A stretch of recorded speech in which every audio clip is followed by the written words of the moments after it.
Hello everyone. आज मैं 10th class के लिए चैप्टर नंबर 1 से प्रिपरेशन करवा रहा हूं और हर दिन रात के 8 बजे जो है क्लास आपको मेरे यूट्यूब चैनल बल्कि सर मैथ वाला पे कंटिन्यू दिखाई देगी। तो जो भी 10th के स्टूडेंट्स हैं उनके साथ शेयर करें, सब्सक्राइब करें ताकि वो अपनी एक भी क्लास मिस ना कर पाए।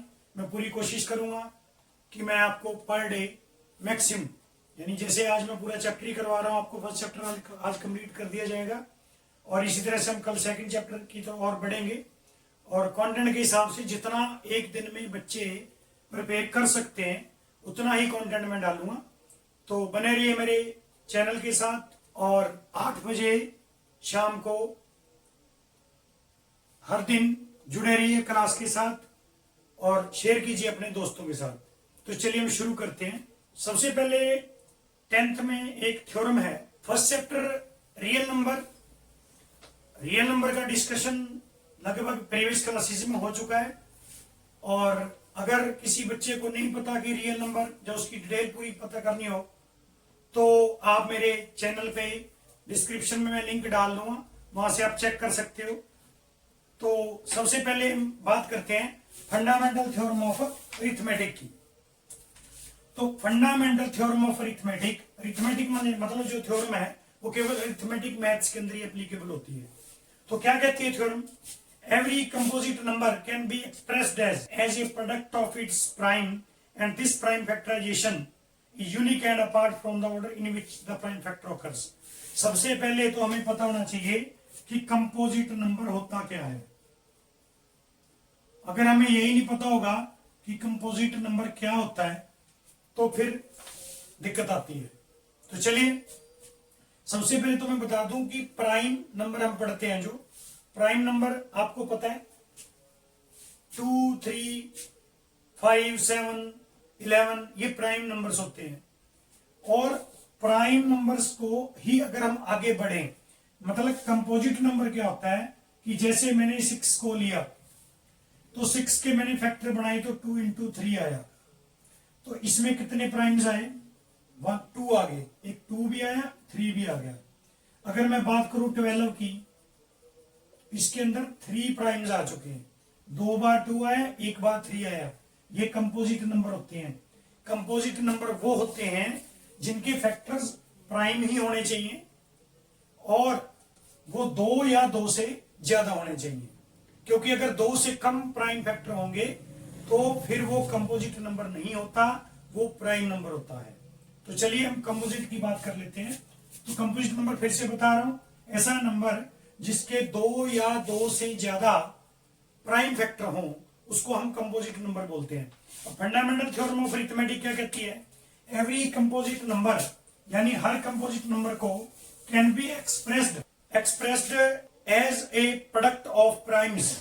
हर कंपोजिट नंबर को प्राइम फैक्टर के रूप में लिखा जा सकता है and this factorization is unique and apart from the order in which the prime factor occurs. यानी कहने का मतलब, अगर मेरे पास कोई फैक्टर है, इस कंपोजिट नंबर के मैंने प्राइम फैक्टर बनाए 2 into 2 into 3, तो 12 के और किसी भी ऑर्डर में दिस ऑर्डर, ये जो ऑर्डर आया है प्राइम फैक्टराइजेशन का, ये ऑर्डर जो है वो यूनिक होता है।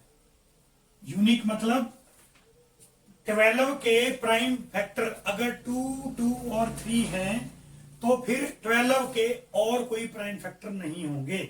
इस थ्योरम का ये मतलब है। चलिए अब हम एक्सरसाइज 1 की तरफ कूच करते हैं। अगर किसी भी बच्चे को चैप्टर नंबर 1 के अंदर मेरे बताने के बाद भी कोई क्वेरीज बचती है तो आप कमेंट कर सकते हैं।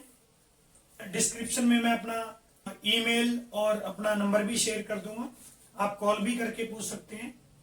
तो चलिए एक्सरसाइज 1.1 पहला क्वेश्चन है, express each number as a product of its prime factor. कोई भी नंबर है, इसमें काफी सारे नंबर दिए हुए हैं, मैं एक एग्जांपल के लिए एक छोटा सा नंबर ले रहा हूं, आपने इसके प्राइम फैक्टर शो करने हैं। चलिए सिंपल वे से करते हैं जिससे हम करते आए हैं।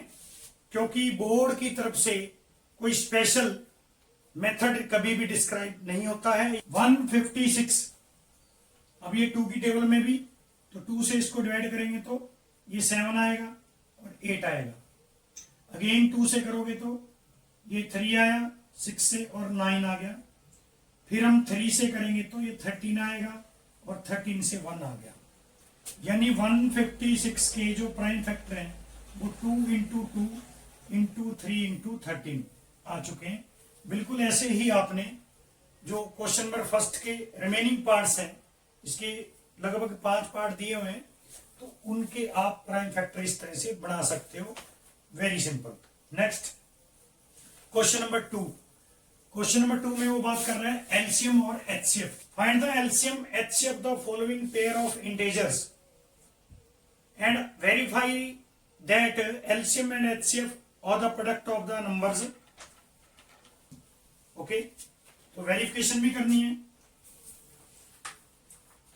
हमारे पास एक रिलेशन होता है एलसीएम इंटू एचसीएफ का जो मल्टीप्लीकेशन होती है वो जिन 2 नंबर्स की या जिन 3 नंबर्स की, यहां पे 2 के लिए है जो रिलेशन है, जिन 2 नंबर्स का हम एचसीएफ और एलसीएम निकाल रहे हैं उन दोनों के का जो प्रोडक्ट होता है वो उन दोनों के एलसीएम और एचसीएफ के इक्विवेलेंट होता है। ये फॉर्मूला आप नोट करके चले हमेशा, इसका बहुत अच्छा यूज है इस एक्सरसाइज के रिगार्डिंग। तो चलिए मैं क्वेश्चन आपके लिए कर रहा हूं। मेरे पास है 336 एंड प्राइम फैक्टर बनाऊंगा तो 2 से 1, 5 और 8 आता है। अगेन 2 से 7 और 9 आ गया और फिर 7 प्लस 9 79 किसी भी टेबल में नहीं जाता है। 336 के प्राइम फैक्टर आए हैं 2 इंटू 2 इंटू 7 9। और 54 की अगर हम बात करें तो इसके भी प्राइम फैक्टर बना लीजिए। 2 से ये आया 27, 3 से 9 आया, 3 से 3 और 3 से 1। तो 54 के जो हैं प्राइम फैक्टर्स वो आ चुके हैं 2 एंड 3 टाइम्स 3। सबसे जो प्राइम फैक्टर बनाने ये सारा फेयर वर्क है। इसके प्राइम फैक्टर बनाओ, इसके बनाओ। अब उसके बाद आपको लिखना है एचसीएफ, हाईएस्ट कॉमन फैक्टर, यानी बड़े से बड़ा कॉमन इन दोनों के अंदर। तो आप देख लीजिए जो फैक्टर्स को कंपेयर कर लीजिए। तो इधर जो दोनों तरफ है उनको आप निकाल लो। यहां 2 है, वहां भी है, तो बाहर आ गया। अगेन 2 यहां है, वहां दोबारा। उसके बाद तो 79 है, तो कुल मिला के 2 के अलावा और कोई भी फैक्टर इसमें कॉमन नहीं है। तो एचसीएफ कितना आ गया, इसका 2 आ चुका है। अब हम बात करेंगे एलसीएम की। एलसीएम के लिए मैं आपको बहुत अच्छी ट्रिक देने वाला हूं, बस ध्यान से समझिएगा।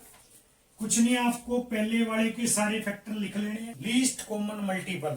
यानी हमें क्या करना है कि मिनिमम से मिनिमम इसका जो मल्टीपल है वो फाइंड आउट करना है। तो वो क्या होगा, आप पहले वाले के सारे फैक्टर लिख लीजिए। कंप्लीट लिख लिया मैंने। सेकंड में से वो लिखना है जो नहीं लिखा गया। जैसे 2 ऑलरेडी लिखा जा चुका है, हम उसको दोबारा नहीं लिखेंगे। अगर 2 2 बार होता तो भी नहीं लिखते हम। अगर 2 3 बार होता तो फिर तीसरी बार हम इसको जरूर डालते। अब उसके बाद तीनों की तीनों 3 नहीं लिखे गए हैं तो उनको भी लिख लीजिए। ये लीजिए, इसका एलसीएम भी आ चुका है। मल्टीप्लाई करके हम इसका आंसर निकाल सकते हैं। मल्टीप्लाई स्टूडेंट अच्छे से कर सकते हो। अब एक वेरिफिकेशन है, ये वाली वेरिफिकेशन में क्या होता है कि ये जो 2 नंबर हैं इन दोनों का जो प्रोडक्ट है वो इन दोनों के एलसीएम और एचसीएफ के इक्विवेलेंट होता है। तो चेक कर लेते हैं। चलिए सबसे पहले मैं 1 और 2 की मल्टीप्लाई कर रहा हूं। 1 के सारे फैक्टर लिख लो, 2 इंटू 2 इंटू 79 और फिर 2 के भी सारे फैक्टर लिख लो, वो है 2 इंटू 3 टाइम 3। ये आ चुका है, यानी 3 टाइम 2 आ चुका है, 3 टाइम 3 और एक बार 79। अब एलसीएम और एचसीएफ की बात करें तो उनके भी देख लो। एलसीएम के सारे फैक्टर लिखो, 2 into 2 into 79 into 3 time 3 into में एचसीएफ कितना है 2 है। तो आप जब दोनों को कंपेयर करोगे तो सेम दोनों साइड है, तो अपने पास इसका मतलब क्या है, एचसीएफ और एलसीएम का जो प्रोडक्ट है वो उन्हीं दोनों नंबर्स के प्रोडक्ट के इक्विवेलेंट होता है जिनका वो एचसीएफ और एलसीएम होता है। तो बाकी क्वेश्चंस भी आप कर सकते हो, डिटेल के लिए आप दोबारा फिर इसको देख सकते हो कि आपको कैसे समझाया गया। अब मैं नेक्स्ट क्वेश्चन की तरफ जा रहा हूं। चलिए उसके बाद हम बढ़ते हैं थर्ड क्वेश्चन की तरफ। थर्ड क्वेश्चन में है find the LCM HCF for the following integers applying the prime factorization. हमारे पास 3 नंबर हैं 8, 9 एंड 25। हमने इनका एलसीएम और एचसीएफ फाइंड आउट करना है, वो भी प्राइम फैक्टराइजेशन से। मैंने आपको सेकंड क्वेश्चन भी प्राइम फैक्टराइजेशन से ही करवाया है, क्योंकि बोर्ड की तरफ से कभी भी कोई पार्टिकुलर मेथड डिस्क्राइब नहीं होता है। तो प्राइम फैक्टराइजेशन बहुत ही बढ़िया कॉन्सेप्ट है, क्योंकि ये हायर क्लासेस तक भी यही रहता है। तो आप इसी का यूज करें एचसीएफ एलसीएम या प्राइम फैक्टराइजेशन निकालने के लिए। तो चलिए पहले मैं 8 के प्राइम फैक्टर बना रहा हूं, 2 इंटू 2 इंटू 2। 9 के प्राइम फैक्टर, तो 9 के जो प्राइम फैक्टर हैं वो आ चुके हैं 3 इंटू 3। और 25 की अगर हम बात, वो भी क्या आएंगे अपने पास 5 इंटू 5। मैं आपको मेथड सिखा रहा हूं, उसके बाद आप सबसे पहले एचसीएफ निकालेंगे। एचसीएफ मतलब जो तीनों में कॉमन हो। तो आप देख सकते हो कि इनमें से कुछ भी कॉमन नहीं है, इसके तीनों 2 हैं, यहाँ 3 हैं और यहाँ 5 है, कुछ भी कॉमन नहीं है। जब किसी कहीं पे कुछ भी कॉमन नहीं होता तो 1 तो हर एक के साथ होता ही है, आपको अलग ही लगाने की जरूरत नहीं है, डायरेक्ट आप लिख सकते हो, क्योंकि एचसीएफ कभी भी शून्य नहीं होता। अगर और कुछ कॉमन नहीं है तो मिनिमम 1 तो कॉमन होता ही है, तो और कुछ ना हो तो 1 आप यहाँ पे लिखोगे। तो एचसीएफ कितना आया 1 आ चुका है। अब हम बात करेंगे एलसीएम की। अब एलसीएम मैंने आपको बोला था कि सिस्टम है कि पहले वो फैक्टर लिखो जो नहीं लिखेंगे। सबसे पहले वाले के कंप्लीट लिख लो, 8 के हम लिखेंगे तीनों के तीनों, और उसके बाद सेकेंड वाले पे जाएंगे, उसके जो नहीं लिखेंगे तो यहाँ 3 इंटू 3 है, इनको नहीं लिखा गया तो दोनों को ही लिख लीजिए। और थर्ड में 5 भी नहीं आया तो इसको भी लिख लीजिए। मल्टीप्लाई करते ही हमारे पास इसका एलसीएम निकल आता है। तो इस तरह से हम इसका एलसीएम भी डिक्लेयर कर सकते हैं। 657, इनका एचसीएफ आपको दिया गया 9, तो ये कह रहे हैं एलसीएम फाइंड आउट करो। वेरी सिंपल, आपको पता है कि एक रिलेशन होता है एलसीएम और एचसीएफ की मल्टीप्लाई, वो उन दोनों नंबर्स के प्रोडक्ट्स के इक्विवेलेंट होती है। तो अगर हम एलसीएम की वैल्यू निकालें तो फर्स्ट इंटू सेकेंड बाय में इट्स एचसीएफ। तो ये लीजिए, तो प्राइम फैक्टराइजेशन से पहले मैं इसके प्राइम फैक्टर बना रहा हूं। तो 306 के जो प्राइम फैक्टर हैं 2 इंटू 3 इंटू 3 इंटू 79 है। इसी तरह से 657 जो है, तो 657 के फैक्टर्स आए हैं 3 इंटू 3 इंटू 7। तो चलिए पहले इसका ये एलसीएम निकालते हैं। सॉरी, फर्स्ट के प्राइम फैक्टर डालो, 2 इंटू 3 इंटू 3 इंटू 17। सेकेंड के निकालो, 3 इंटू 3 इंटू 73 बाय में इट्स एचसीएफ, जो कि कितना है 9 है। तो 9 से ये 2 3 कट जाएंगे, एलसीएम की वैल्यू आएगी 2 into 17 into 2 times 3 into 73। Multiply करते ही आप आंसर में चले जाएंगे। तो इस तरह से हम इसके फोर्थ क्वेश्चन को भी कर सकते हैं। चेक वेदर 6 रेंज to be n can end with digit 0। वैसे तो हमें पता ही है कि 6 रेंज टू बी 1 हो तो 6 होता है, 2 हो तो 36 होता है।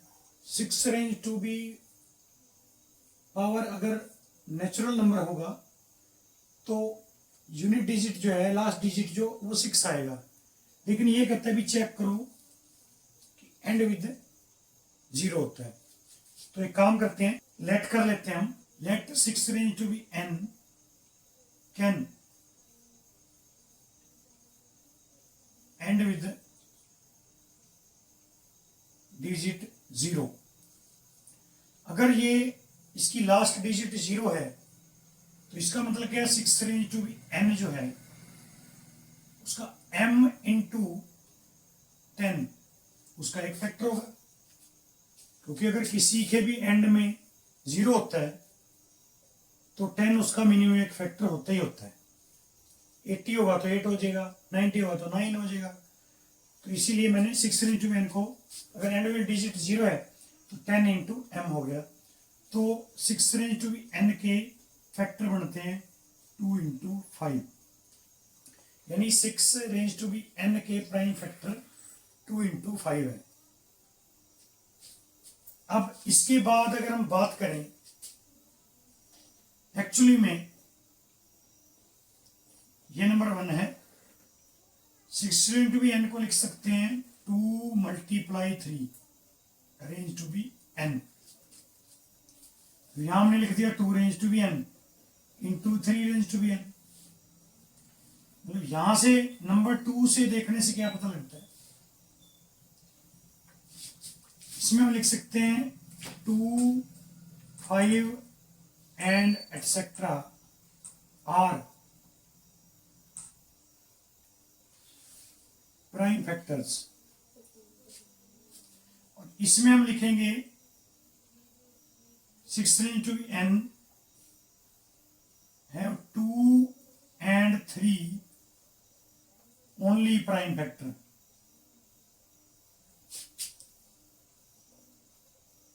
इसका मतलब क्या होगा, नंबर 1 में तो हम कह रहे हैं कि इसके प्राइम फैक्टर 2, 5 और भी हो सकते हैं एम में, और नंबर 2 में हम कह रहे हैं कि इसके प्राइम फैक्टर 2 और 3 हैं सिर्फ। तो इसका मतलब क्या हुआ, according to fundamental theorem of arithmetic, it can't possible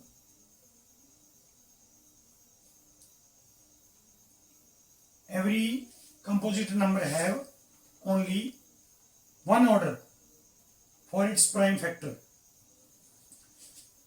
तो इट मीन जो हमने सुपोजिशन करी है वो रॉन्ग है, क्योंकि इसके प्राइम फैक्टर एक्चुअल में तो 2 और 3 है। सुपोजिशन करने से प्राइम फैक्टर में 5 ही आ गया और एक नया ऑर्डर आ गया, जबकि प्राइम फंडामेंटल थ्योरम कहती है कि इसका यूनिक ऑर्डर होता है। तो इसका मतलब क्या होगा, our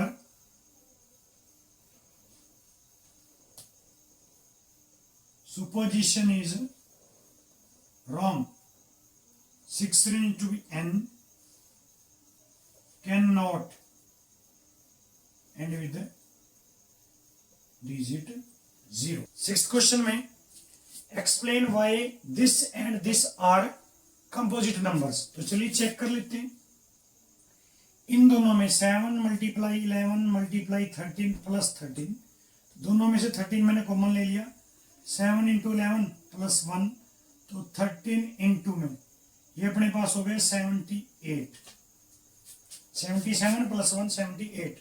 13 को मैं 13 रखूंगा, 78 के फैक्टर बना लेते हैं हम लोग। 3 आ गया और एक 13 आ गया। तो सभी के सभी इसके क्या है, प्राइम फैक्टर्स हैं और वो 2 से ज्यादा हैं।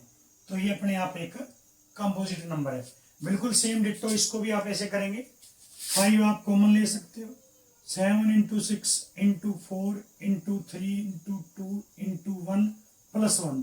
अब इनको सबको मल्टीप्लाई करके प्लस 1 करके 5 इंटू में जो भी आएगा उसके प्राइम फैक्टर बना लो, और सभी के सभी अगर प्राइम फैक्टर होंगे 2 से ज्यादा है तो ये अपने आप एक कंपोजिट नंबर है। बात क्वेश्चन नंबर 7 में वो कहते हैं there is a circular path around a sports field. Okay, एक स्पोर्ट्स फील्ड में ऐसे एक सर्कुलर पाथ है। Sonia takes 18 minute. सोनिया जो है वो इसका एक रेवोल्यूशन पूरा करती है, राउंड जो है वो 18 मिनट में कंप्लीट करती है, 18 मिनट्स में। And Ravi takes 12 minutes for the same. Ravi जो है वो 12 मिनट्स लेता है। तो अब वो कहता है suppose they both travel in at same time in same direction and at same point and go in the same direction, after how many minutes will they meet again at the same point. यानी आपसे ये पूछा जा रहा है कि सोनिया और रवि एक ही टाइम पे शुरू करते हैं ट्रैकिंग करना, तो रवि जो है वो 12 मिनट में एक चक्कर पूरा करता है पूरा, और सोनिया जो है वो 18 मिनट में करती है। दोनों जब एक ही टाइम में एक ही डायरेक्शन में इकट्ठे चलेंगे तो जायज बात है 12 मिनट के बाद रवि तो यहां होगा, सोनिया कहीं पीछे रहेगी। जब 18 मिनट हो जाएंगी तो सोनिया पहला चक्कर पूरा करेगी, रवि आगे निकल चुका होगा। ऐसे ही वो घूमते रहेंगे। तो जैसे सोनिया को 18 प्लस 18 दो चक्कर में पूरा करवाता हूं, जो कि 36 मिनट्स लगते हैं दो चक्कर पूरा करने में। यानी 36 मिनट के बाद सोनिया दोबारा यहाँ होगी, पहले 18 मिनट के बाद आई थी, फिर 18 मिनट 36 के बाद भी यहाँ आ जाएगी। रवि पहले उसने एक चक्कर पूरा किया 12 में, दूसरा फिर से 12 में, तीसरा फिर से 12 में, तो इसके भी कितने हो गए 36 हो गए। यानी एक बात क्लियर है कि सोनिया जब दो चक्कर पूरे करेगी यहाँ होगी, और रवि 3 चक्कर कंप्लीट करके यहीं पे होगा। तो 36 मिनट के बाद वो दोनों जो हैं सेम पॉइंट पे दोबारा मिलेंगे। तो यही आपका आंसर है। लेकिन ये तो मैंने ओरली करवा दिया, एक्चुअल में कैसे होगा? आपको एक्चुअल में 18 और 12 what is the minimum time when they meet again at the same point. तो आपको 18 और 12 का क्या लेना है? लीस्ट कॉमन मल्टीपल यानी एलसीएम। जैसे आप 18 और 12 का एलसीएम निकालोगे तो वो 36 आएगा। यानी हर 36 मिनट के बाद वो दोबारा अपने इनिशियल पॉइंट पे मिलते रहेंगे। तो यही आपको फाइंड आउट करना है। तो चलिए नेक्स्ट एक्सरसाइज की तरफ बढ़ते हैं। आपके सिलेबस में √2, √3 और √5 केवल ये 3 ही आपके सिलेबस में हैं। बाकी जो नंबर हैं हालांकि उनका भी स्क्वायर रूट करें, जो परफेक्ट स्क्वायर नहीं होते तो वो भी सारे इरेशनल होते हैं। लेकिन आपको बोर्ड एग्जाम के अंदर 2, 3 और 5 के रिगार्डिंग ही क्वेश्चन पुट किया जाएगा। और भी एक्सरसाइज वाइज जो जो बोर्ड के लिए डिकोडेड है वो मैं आपको क्लियर करता रहूंगा। तो चलिए, तो सेम ही पैटर्न है तीनों का, कोई इशू नहीं है, बिल्कुल डिट्टो क्वेश्चन होगा। तो मैं √5 से शुरू करता हूं। आपको प्रूव करना है, प्रूव दैट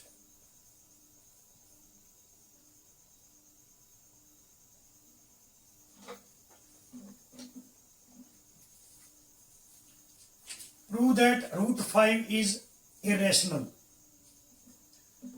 अब इसको अगर प्रूव करना है तो इसको लेट कर लेते हैं हम। Let √5 is a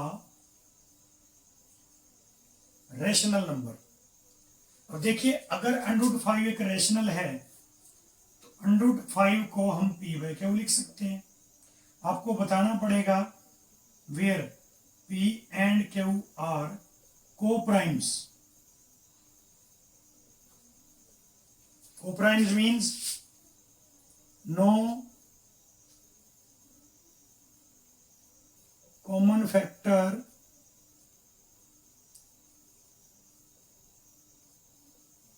other than 1 and q is not equal to 0.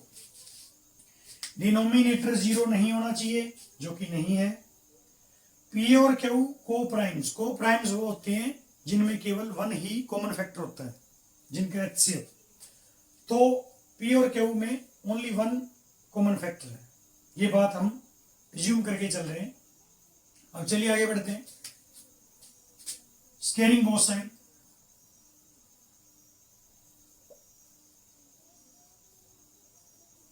हमने जैसे इसको स्केयर किया, 5 का रूट कैंसल, तो p² / q²। अगले स्टेप में ये q इधर आके मल्टीप्लाई करेगा, 5q² is equal to p² क्या आ चुका है। अब यहां से हमारी ऑब्जर्वेशन क्या कहती है, p² इज डिविजिबल बाय, या ऐसे लिख सकते हैं 5 जो है वो p² का एक फैक्टर है। 5 जो है, देखो p² के दो फैक्टर है, 5 एक q², तो 5 इज डिवाइड p², यानी 5 जो है वो p² को डिवाइड करेगा, मीन्स 5 आल्सो डिवाइड p। तो 5 p² का अगर फैक्टर है, इसको डिवाइड कर रहा है, तो p को भी करेगा मैथमेटिकली। तो ये थ्योरम भी कहती है हमें 1.3 थ्योरम। अब अपने पास क्या होता है, ये हम रख लेते हैं इसको नंबर 1, आगे बढ़ेंगे। क्योंकि जो 5 है वो p को डिवाइड करता है, तो इसका मतलब क्या हुआ, p के फैक्टर 5 इंटू में कोई m ले लेते हैं हम। m कौन है, m is a integer. m कौन है, एक इंटीजर है। अगर आपको ऐसे नहीं लिखना तो पूरा लिख सकते हैं, m is any integer, m is any integer. यानी अगर 5 p को डिवाइड करता है तो p के फैक्टर में 5 के साथ साथ कोई और आएगा। कौन आएगा, हमने इंटीजर शो कर दिया। अब यहीं पे हमारी बात आगे बढ़ते हैं। तो p की वैल्यू आ गई 5m। p की वैल्यू को यहां पुट करो, यहां इस केस में, तो 5q² इक्वल टू p का स्क्वायर, यानी 5m का स्क्वायर, जिसको लिखेंगे 25m²। q² की वैल्यू आएगी 5, वहां जाके डिवाइड होगा 5m²। q² के दो फैक्टर हैं, एक 5 और एक m², यानी 5 जो है is divide q², means 5 also divide q। तो चलिए ये नंबर 2 आ गया। नंबर 1 क्या कहता है कि 5 डिवाइड p, यानी p का 5 एक फैक्टर है। 5 आल्सो डिवाइड q, यानी 5 जो है वो q का भी एक फैक्टर है। हमने ऊपर लिखा था कि p और q को प्राइम्स हैं और उनमें 1 के अलावा कोई कॉमन फैक्टर नहीं है। लेकिन नीचे हमने देखा, जैसे हमने एज्यूम किया कि ये रैशनल है, तो 5 जो है 1 के अलावा 5 p और q दोनों का क्या आ चुका है, कॉमन फैक्टर आ चुका है। तो इसका मतलब क्या है, ये कोप्राइम नहीं हो सकते। तो इट मीन्स आपने सिंपल लिखना है, इट मीन्स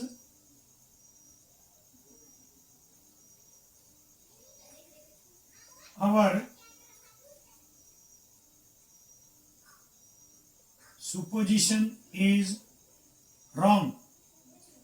क्या रॉन्ग था, यही √5 is not rational। it means √5 is irrational। ये लीजिए, तो ये प्रूव हो चुका है।